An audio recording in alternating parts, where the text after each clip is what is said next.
जब से वेनेजुएला पर यूएसए ने हमला किया है, तब से सबके जहन में एक ही सवाल उठ रहा है कि क्या तीसरा विश्व युद्ध होगा। क्योंकि मादुरो जब गिरफ्तार हुए तो किम जोंग के माथे पर पसीना आ गया। मिसाइल दागकर ट्रंप को उसने ललकारा है। इसी से अब उठ रहा है सवाल कि क्या तीसरा विश्व युद्ध होगा।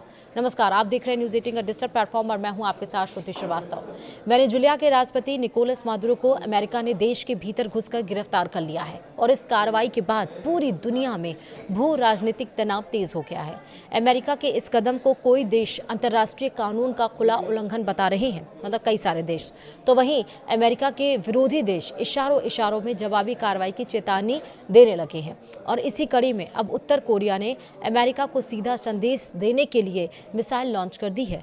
यह इशारा है कि उत्तर कोरिया कितना ताकतवर है और अगर अमेरिका उसकी तरफ बढ़ा तो वह चुप नहीं बैठेगा। वहीं दक्षिण कोरिया की सेना के मुताबिक उत्तर कोरिया ने रविवार सुबह यानी कि 4 जनवरी सुबह कई बैलिस्टिक मिसाइलें समुद्र की दिशा में दागी। ये मिसाइलें राजधानी योंगयांग के आसपास के इलाकों से दागी गई और पूर्वी समुद्री क्षेत्र की ओर गईं।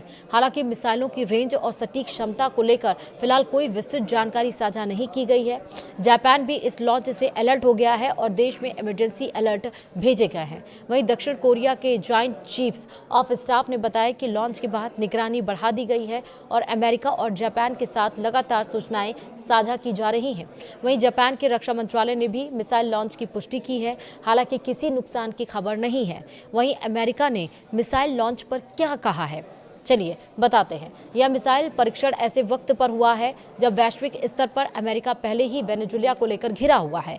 अमेरिकी राष्ट्रपति डोनाल्ड ट्रंप ने दावा किया है कि अमेरिकी बलों ने बड़े पैमाने पर सैन्य कार्रवाई के बाद मादुरो को हिरासत में लिया है और इसके बाद से रूस, चीन और ईरान जैसे देश अमेरिका की मंशा पर सवाल उठा रहे हैं। विशेषज्ञ मान रहे हैं कि उत्तर कोरिया का यह कदम केवल एक हथियार परीक्षण नहीं बल्कि अमेरिका के लिए एक रणनीतिक चेतावनी है, खासकर इसलिए क्योंकि यह लॉन्च ऐसे समय में हुआ है जब दक्षिण कोरिया के राष्ट्रपति चीन दौरे पर जाने वाले हैं और कोरियाई प्रायद्वीप पर कूटनीतिक गतिविधियां तेज है। वहीं अमेरिका की इंडो पैसिफिक कमांड ने बयान जारी कर कहा है कि इसे उत्तर कोरिया के मिसाइल लॉन्च की जानकारी है और फिलहाल इससे अमेरिका या उसके सहयोगियों को कोई तत्कालिक खतरा नहीं है। साथ ही अमेरिका ने दोहराया कि वह अपने सहयोगी देशों की सुरक्षा के लिए पूरी तरह प्रतिबद्ध है। गौरतलब है कि इससे पहले भी उत्तर कोरिया ने क्रूज मिसाइल परीक्षण किए थे और अपनी पहली न्यूक्लियर पावर्ड पनडुब्बी के निर्माण की तस्वीरें जारी कर दुनिया को चौंकाया था। अब वेनेजुएला संकट के बीच यह मिसाइल लॉन्च संकेत देता है कि वैश्विक शक्ति संतुलन तेजी से अस्थिर होता जा रहा है।